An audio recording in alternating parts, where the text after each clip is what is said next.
ஆதி பாரதி சீரியலில் நாளைக்கு ஒரு சூப்பரான பரபரப்பான எபிசோடு வந்திருக்குன்னே சொல்லலாம். பாரதி வந்து ஊரை விட்டு போகலான்னு முடிவு பண்ணிட்டாங்க. அந்த விஷயத்தை ரத்னத்துக்கிட்ட சொன்னதுக்கப்புறம் ரத்னம் வந்து ஆதிக்கிட்ட சொல்லி போக விடாமல் தடுக்கிறதுக்காக ஆதி வேகமாக வராங்க. மிஸ் பண்ணாமல் ஃபுல் வீடியோ கேளுங்க. தமிழ் மேலே செம கோவத்தில் இருக்காங்க. அடித்ததுக்கப்புறமேட்டுக்கு ரூம்குள்ளே வந்து கதவை சொல்லி சாத்திடுறாங்க.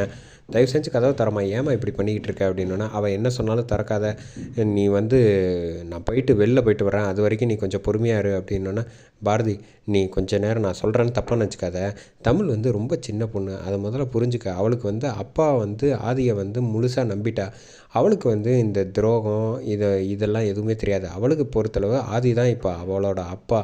அதை முதல்ல புரிஞ்சுக்க. அவகிட்ட வந்து நீ இவ்வளோ வந்து கோவப்படக்கூடாது, அவள் சின்ன பொண்ணு இல்லையா அப்படின்னோன்னே, எனக்கு புரியுது. பட் இருந்தாலும் என்னால் வந்து இப்படிப்பட்ட நம்பிக்கை துரோகத்தை என்னால் ஜீர்ணிச்சிக்கவே முடியல. நான் எவ்வளோக்கு எவ்வளோ என்னோடய வாழ்க்கையே அவங்க தான் நம்புகிறேனோ, ஒவ்வொருத்தரையும் அவங்க அத்தனை பேருமே என்னை ஏமாற்றணும்னு நினைக்கும் போது என்னால் எப்படி வந்து இருக்க முடியும் நிம்மதியாக. அதனால் நான் இந்த ஊரை விட்டு போகலான்னு முடிவு பண்ணிட்டேன்.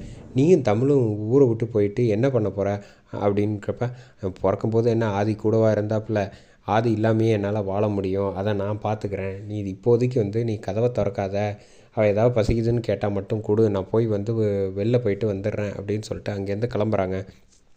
கிளம்புனதுக்கப்புறம் கோவிலில் வந்து ரத்னம் வந்து சாமிக்கிட்ட வந்து வேண்டிக்கிட்டு இருக்காங்க. முருகா, என் பொண்ணு வந்து நல்லபடியாக சந்தோஷமாக இருக்கணும், அவள் முதல்ல வந்து ஆதி தம்பி கூட வந்து சேர்ந்து வாழணும், அவள் மனசு மாறணும், அதுக்கு நீ தான் அருள் புரியணும். என் பையன் இருக்கிற வரைக்கும் எனக்கு வந்து அருமையே புரியாமல் போயிடுச்சு. ஆனால் இப்போ ஆதி தம்பி மூலமாக என் பையன் கிடச்சிருக்காங்கும்போது அவரோட வாழ்க்கையும் சரி, அமுல் வாழ்க்கையும் சரி, பாரதி பேரும் சந்தோஷமாக சேர்ந்து வாழணும், அதுக்கு நீ தான் துணையாக இருக்கணும்னு வேண்டிட்டு திரும்புகிறாங்க. பார்த்தா பாரதி வந்து எதிர்த்தாப்புல நிற்கிறாங்க. எம்மாடி பாரதி, உன்னை எங்கெல்லாமா தேடுற, ஆதி தம்பி தேடிக்கிட்டு இருந்தாப்புல தெரியுமா, நல்ல வேலை உன்னை நான் பார்த்தேன், எங்கேம்மா போயிட்ட நீ அப்படின்னே. எங்கேம்மா போக போகிறேன், இனிமேல் தான் நான் போகலான்னு முடிவு பண்ணியிருக்கேன் அப்படின்னு. என்ன சொல்கிற அப்படின்னோடனே, இல்லை நான் உங்களுக்கு ஒரு விஷயம் சொல்ல போகிறேன், அதை வந்து நீங்கள் எப்படி எடுத்துப்பீங்கன்னு எனக்கு தெரில, தைரியமாக மனசை திடப்படுத்திக்கங்க அப்படின்னு. சொல்லுமா அப்படின்னோடனே, நீ என்ன விஷயம் பேச போகிறேன்னு எனக்கு நல்லாவே தெரியுமா, நீ வந்து வாசு பற்றின தானே ஆதிக்கு வச்சு தானே சொல்ல போகிற அப்படின்னோடனே, உங்களுக்கு எப்படி மாமா தெரியும் அப்படின்றேன்.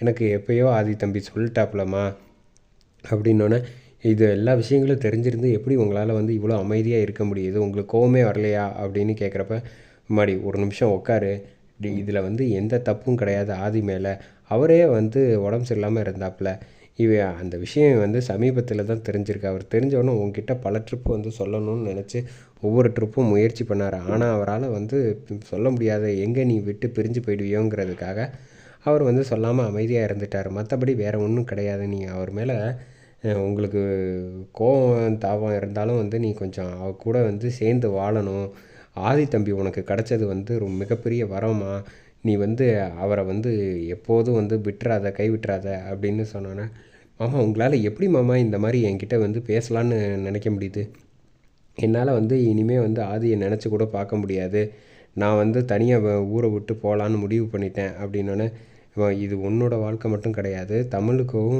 இதில் சம்மந்தப்பட்டிருக்கா, அவளுக்கு வந்து ஆதி அப்பாவாக வந்து ரொம்ப மனசார ஏற்றுக்கிட்டா, அந்த விஷயத்தையும் நீ வந்து நல்லா யோசித்து பார்க்கணும் அப்படின்னோடனே, யோசிக்கலாமாம்மா, இப்படி மற்றவங்களுக்காக யோசித்து என்னால் வந்து முதுகில் குத்துனது தான் மிச்சம், என்னை ஏமாற்றிட்டாங்க அப்படின்னோடனே, அப்படிலாம் ஏமாற்றணும்னு யாரும் நினைக்க மாட்டாங்க, முதல்ல புரிஞ்சுக்க, இது அவருக்கு தெரியாமல் நடந்தது, அவன் அதை முதல்ல புரிஞ்சுக்கணும் நீ அப்படின்னோடனே, இல்லை நீங்கள் வந்து ஆதிக்கு வந்து அடைக்கலம் கொடுத்து ஏற்றுக்கணும்னு முடிவு பண்ணிட்டீங்க, நான் வந்து இதை வந்து மன்னிக்கக்கூடாதுன்னு முடிவு பண்ணிட்டேன், அதனால் உங்களுக்கும் எனக்கும் வந்து கருத்து வேறுபாடு பேச பேச வர்றது தான் மாமா வரும், அதனால் நீங்கள் இந்த விஷயத்தில் தயவு செஞ்சு தலையிடாதீங்க, நான் இங்கேருந்து ஊரை விட்டு தமிழை அழைச்சிட்டு கிளம்பி போகலான்னு முடிவு பண்ணிட்டேன், என்னை மன்னிச்சிருக்க மாமா அப்படின்னு சொல்லிட்டு கோச்சிட்டு போகிறாங்க. மறுபடி போகாத அப்படின்னு சொல்கிறப்ப கரெக்டாக வந்து ஆதி தம்பிக்கு வந்து ரத்னம் வந்து ஃபோனை போட்டு சொல்லிடுறாங்க, பாரதியை பார்த்தேன்ப்பா அப்படின்னு. எங்கே பார்த்தீங்க அப்படின்னு. இங்கே கோயிலில் தான் பார்த்தேன், அவள் ஊரை விட்டு போகலான்னு முடிவு பண்ணிட்டா தமிழ் அழைச்சிட்டு, நான் எவ்வளவோ பேசி சமாதானப்படுத்தி பார்த்தேன், அவள் சமாதானம் ஆகிற மாதிரியே தெரில, எதுக்கும் வந்து நீ டக்குன்னு போய் லதா வீட்டில் இருக்காளா போய் பாரு அப்படின்னு சொன்னோன்னே சரின்னு சொல்லிடுறாங்க. அந்த சமயத்தில் தான் வந்து அறிவு வந்து அவர் ஆள் வந்துங்க எல்லா அடியாளுங்க எல்லாருக்கும் வந்து சொல்லிட்டாங்க, இந்த மாதிரி பாரதியை வந்து பார்த்துக்க கவனமாக அப்படின்னு. அந்த சமயத்தில் இந்த பக்கம் ரூமில் வந்து தமிழ் வந்து கதவை திறங்க ஆண்டி அப்படின்னு சொல்லிக்கிட்டு இருக்காங்க லதா கிட்ட. இங்கே ஸ்வேதா கிட்ட வந்து துரை வந்து நம்ம பிளான் திட்டம் போட்டது எல்லாமே செமையாக போயிட்டுருக்கு, மேற்கொண்டு வந்து நான் வந்து கொஞ்சம் சுவாரஸ்யத்தை கூட்டி விட்றேன் அப்படின்னு சொல்லிட்டு இந்த பக்கம் துரை போனான். இவன் இருக்கிற எல்லாத்தையும் பிரச்சனையும் பெருசுப்படுத்திட்டா என்ன பண்ணுறது அப்படின்னு இந்த அறிவு வந்து தடுக்கலான்ட்டு போகிறாங்க. நீங்கள் ஒன்றும் விடுங்கப்பா, இப்போ எதுக்கு துரையை பற்றிலாம் நம்ம யோசிச்சுக்கிட்டு இருக்க. இந்த பாரதி வந்து ஆதியோட வாழ்க்கையிலேருந்து விட்டுட்டு போகிறா, அதை நினச்சி நம்ம இந்த மொமெண்ட்டை வந்து சந்தோஷமாக கொண்டாடணும்.